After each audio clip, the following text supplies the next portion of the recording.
দেখ জিরান্ড মানে কি পেলাম? জিরান্ড মানে ভার্ব প্লাস আইএনজি কিসের কাজ করবে? নাউনে। পার্টিসিপল এখানেও ভার্ব প্লাস আইএনজি কিন্তু কিসের কাজ করবে? অ্যাডজেক্টিভের কাজ করবে। তাহলে দুটোই ভার্ব প্লাস আইএনজি কিন্তু ওদের ফাংশন আলাদা। ওদের ফাংশন আলাদা, কার্যক্রম আলাদা। বুঝা গেল? আমিও মানুষ তুমিও মানুষ, কিন্তু এখানে আমাদের ফাংশন আলাদা। আমি শিক্ষক, তুমি ছাত্র, কিন্তু মানুষ হিসেবে আমরা সবাই এক, কিন্তু এখানে আমার ফাংশন আলাদা। আমি ওইখানে যখন বসবো, ওইখানে কোনো মাস্টার যদি পড়াই, তখন কিন্তু আমি আবার ছাত্রের কাজ করবো। বোঝা গেল? তাহলে একই সিস্টেমে ওর ফাংশন আলাদা হয়ে যাবে বাক্যভেদে। ব্যবহারের জন্য ওর কি হবে? অর্থ আলাদা হবে। তাহলে জিরান্ড মানে ভার্ব প্লাস আইএনজি প্লাস নাউনের কাজ করবে, পার্টিসিপল মানে ভার্ব প্লাস আইএনজি প্লাস অ্যাডজেক্টিভের কাজ করবে। উদাহরণে কি পেয়েছি? স্লিপিং। স্লিপটা হচ্ছে ভার্ব, তার সঙ্গে কি যোগ হয়েছে? আইএনজি দিয়ে স্লিপিং হয়েছে। Sleeping is good for health. ঘুমানো স্বাস্থ্যের পক্ষে ভালো, তাই তো? তাহলে ঘুম স্বাস্থ্যের পক্ষে ভালো। এই স্লিপিংটা কি? নাউন। এই স্লিপিংটা নাউন। কিন্তু পরে আমরা লিখেছি, দেখো, I saw A sleeping dog. I saw A sleeping dog. এইখানে এই স্লিপিংটা কি?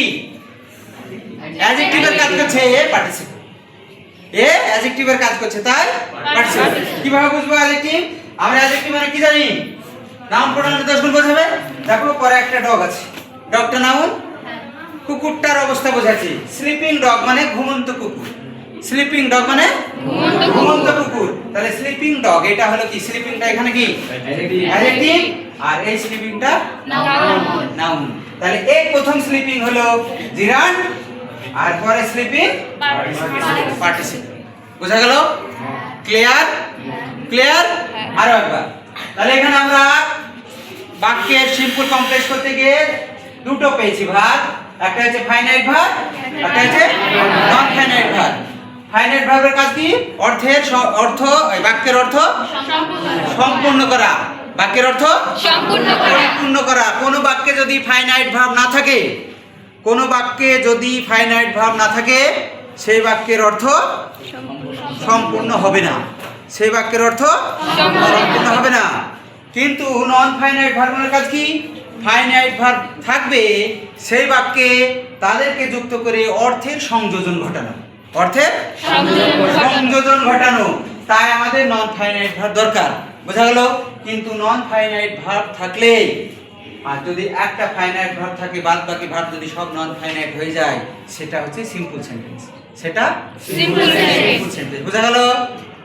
নন ফাইনাইটকে আমরা তিন ভাগে ভাগ করেছি। একটা হচ্ছে ইনফিনিটিভ, গতদিন শিখেছি। ইনফিনিটিভ গতদিন শিখেছিলাম। কি ইনফিনিটিভ মানে? To plus verb. To plus verb গতদিন শেখাচ্ছিল। পরেরটা হচ্ছে জিরান্ড, আজকে শিখলাম, এবং পরেরটা হচ্ছে পার্টিসিপল, আজকে শিখলাম। বোঝা গেল? Non finite verb, finite verb. বোঝা গেল? ফাইনাইট ভার্ব কিসের মতো বললাম? আমাদের হার্টের মতো। বাক্যে যেমন এই আমাদের হৃদয়ে যেমন আমাদের বেঁচে থাকার জন্য কি লাগে? হৃৎপিণ্ড লাগে। হৃৎপিণ্ড ছাড়া আমরা বেঁচে থাকতে পারি না। বাক্যের ক্ষেত্রে সেই বাক্যে যদি ফাইনাইট ভার্ব না থাকে, সেই বাক্যও বেঁচে থাকতে পারবে না, মৃত হয়ে যাবে, অর্থহীন হয়ে যাবে। বোঝা গেল? তাহলে ফাইনাইট ভার্ব আর নন ফাইনাইট।